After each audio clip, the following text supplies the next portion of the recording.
10分ほどお待ちください。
お待たせいたしました。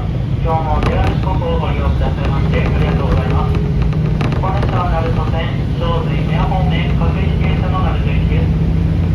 終点の鳴門まで各駅に停まります。本列車は2両編成で運転しております。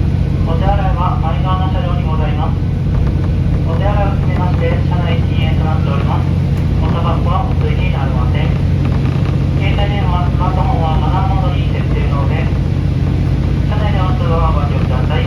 皆様のご理解とご協力をお願いいたします。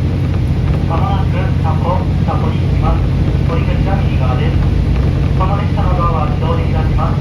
エアスドアにご注意ください。またタコ行きは列車とホーム内が広く隙間が空いております。お降りの際足元にご注意ください。タコ行き系行き違い列車待ち合わせのため2分ほど止まります。16時3分の発車まで少々お待ちください。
ションの発車までしばらくお待ちください。